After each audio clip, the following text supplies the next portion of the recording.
আউযু বিল্লাহি মিনাশ শাইতানির রাজীম। বিসমিল্লাহির রহমানির রহিম।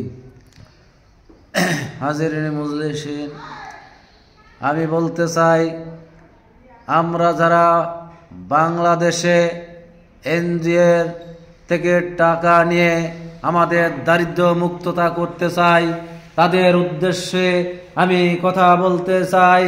গ্রামে যদি কোনো ভাই কোনো টাকার প্রয়োজন হয়, তার যদি কোনো দুর্দশা হয়, সে যদি কোনো মানুষের কাছে যায়, ভাই আমাকে 1000 টাকা দাও, 2000 টাকা দাও, একটি টাকাও তখন তাকে সাহায্য করে না। না দেওয়ার কারণে সে বাধ্যতামূলক এনজিও সমিতির কাছ থেকে টাকা নিয়ে তার কাজে কর্মে খাটায়।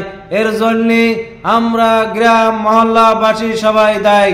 তাতে তাদের জন্য তাদের সুচিকিৎসা, তাদের ব্যবস্থা যাতে ভালো হয়, যারা সুদ না নিতে পারে, সুদের জন্য আমরা একটা ভালো কাজ করব। কি কাজ করতে পারবো?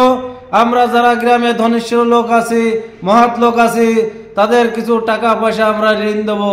ঋণটা কিভাবে দেব?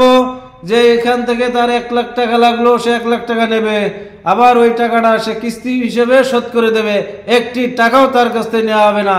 এটা যদি আমাদের গ্রামগঞ্জে মহল্লায় একটা সংগঠন করে একটা কাজ করতো, তাহলে আজকে আমাদের ভাই বোন সমিতির থেকে আর যেত না। আজকে আমাদের সমিতির টাকা ছাড়া আমরা চলতে পারি না। আমাদের সমিতির টাকার জন্য মা বোনের ইজ্জত নষ্ট বন্ধ হয়ে যাচ্ছে, ঘর বাড়ি ছাড়া হয়ে যাচ্ছে। আছে এমনও স্বামী আছে তার বিদেশে চলে যেতে হচ্ছে, তার ছেলে মেয়ের উপর অত্যাচার জুলুম চলে, পুলিশ এসে বাড়ি হয়রানি দেয়, প্রত্যেক সময় তারা বাড়ি থাকতে পারে না, ওই টাকা তারা খরচ করে ফেলায়।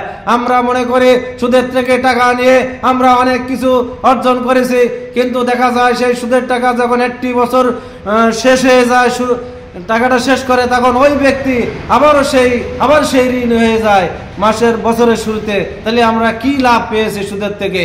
সুদ থেকে যাতে আমরা বাঁচতে পারি, সেই ঈমান আকীদা যাতে আমাদের ভালো থাকে, এই আশা রেখে আমার বক্তব্য শেষ করছি। আসসালামু আলাইকুম ওয়া রাহমাতুল্লাহি ওয়া বারাকাতুহু।